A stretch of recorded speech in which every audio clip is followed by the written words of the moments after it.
Well, Israel just attacked Iran's nuclear weapons program. Obviously, that is going to drive a news cycle.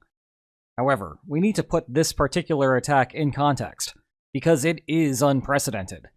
And I do not mean that in the sense that no country has ever attacked another would-be nuclear power before. That's happened a bunch. Rather, the timing of this is incredible. It is very late in the game, and we do not have a great comparison for what the short-run effects here will be. Let's back up a second. The basic premise of Israel's attack is straightforward. If Iran were to ever acquire a nuclear weapon, it would tilt the balance of power in the region toward Tehran's direction. That would allow Iran to take actions that Israel, Saudi Arabia, or the United States would otherwise militarily block. You know the idea with lines on maps, or in this case, more of a lines along an amorphous policy space. The white line represents what is currently the balance of power in the region between Iran and your pick of the opponent. It does not look too great for Iran at the moment, because it has no nuclear weapons.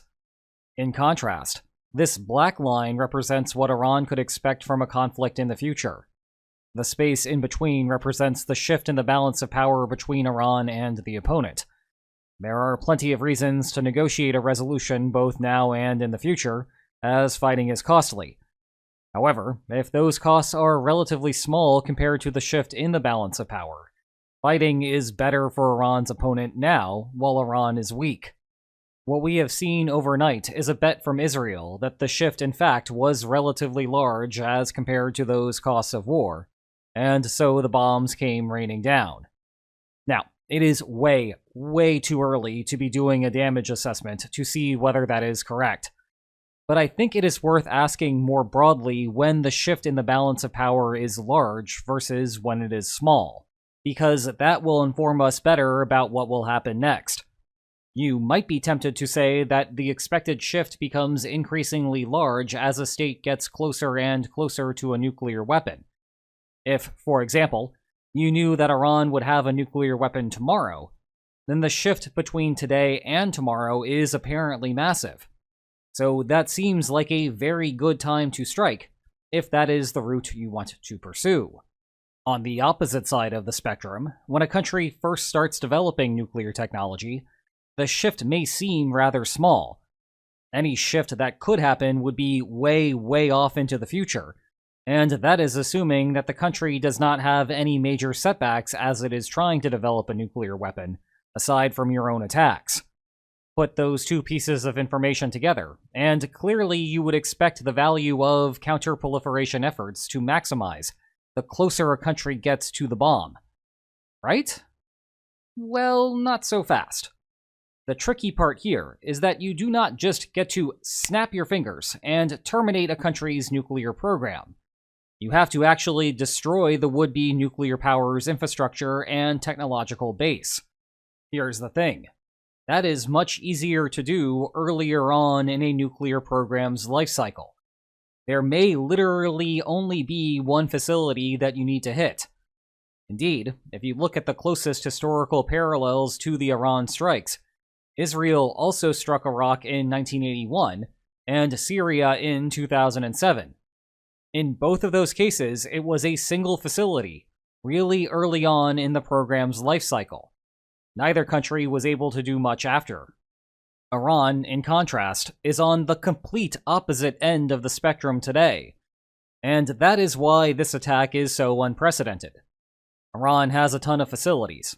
It has enriched a large quantity of uranium and is close to what is necessary for a nuclear weapon. Some estimates put Iran weeks away from constructing a bomb, if the political decision were ever made to do so, and, presumably, there are not major disruptions in the meantime.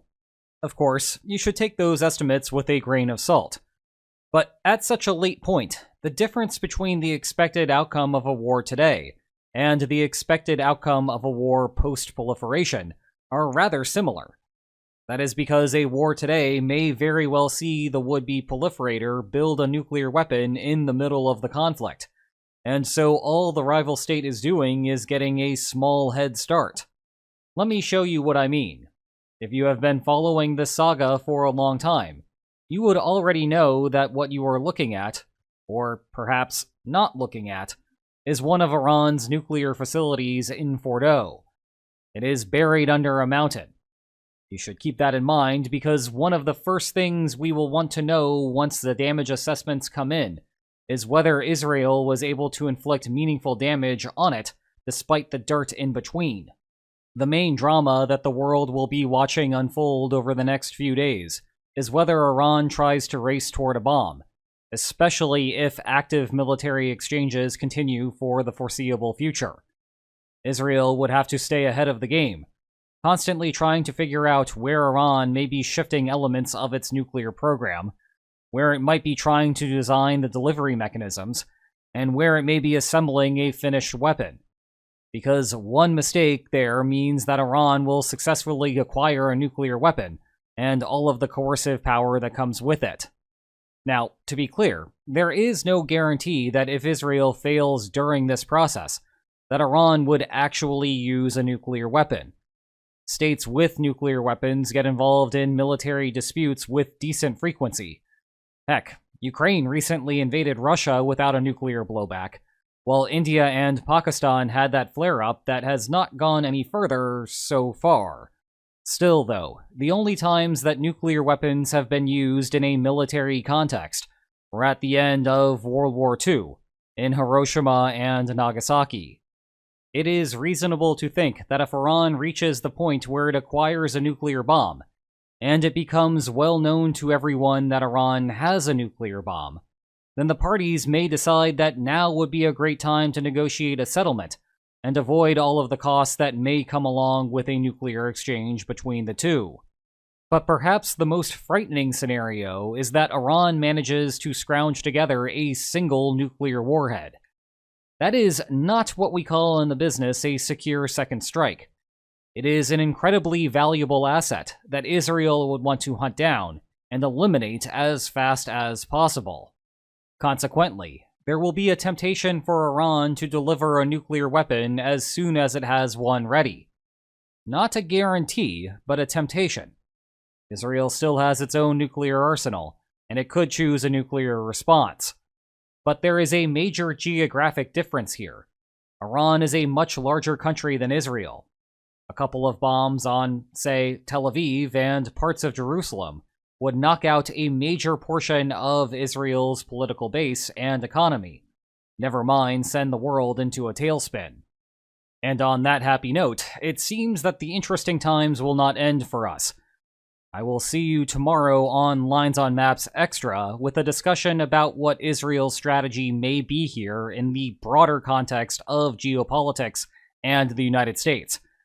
Until then, if you enjoyed this video, then please like, share, and subscribe, and I will see you next time. Take care.